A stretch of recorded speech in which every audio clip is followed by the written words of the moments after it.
So you've probably heard the saying in the past that thoughts become things, or we are what we think we are. And I wanted to delve a little deeper into why that might be the case. So if we start with our thoughts, if we're thinking positively, we in turn feel good, we feel positive.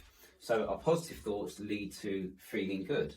Now, when we're feeling good, we tend to do the things that we know we ought to be doing in order to get to where we want to go, our outcomes, whether in life or business, whatever.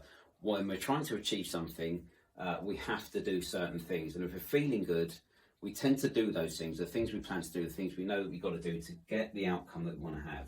Now, the great news is when we get the outcome we want to have,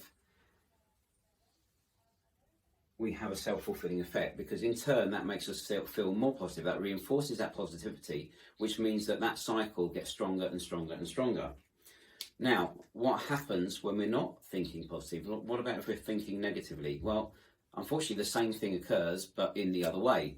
So if we're thinking negatively, we tend to feel low. We tend to feel poorer.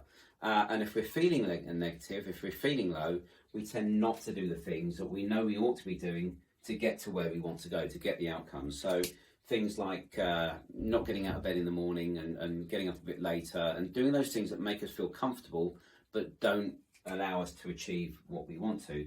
Now, what happens when we go through that cycle and we don't achieve the outcome that we want to achieve? You got it. It reinforces that negative thought and the cycle grows.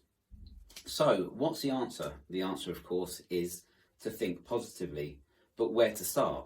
Now, for me, I will start with a morning routine, a consistent morning routine. And that routine will have in it exercise. It will have meditation, positive affirmations, journaling, above all, some self-care when it's required. Looking after yourself physically and mentally by doing those things in the morning routine will help you achieve a stronger positive mindset, which will in turn contribute to the way you feel, the way you act, and the outcomes you achieve. Love to speak more about this. So if anyone wants to have a chat about that, please do drop me a line. That's it. Bye for now. Cheers.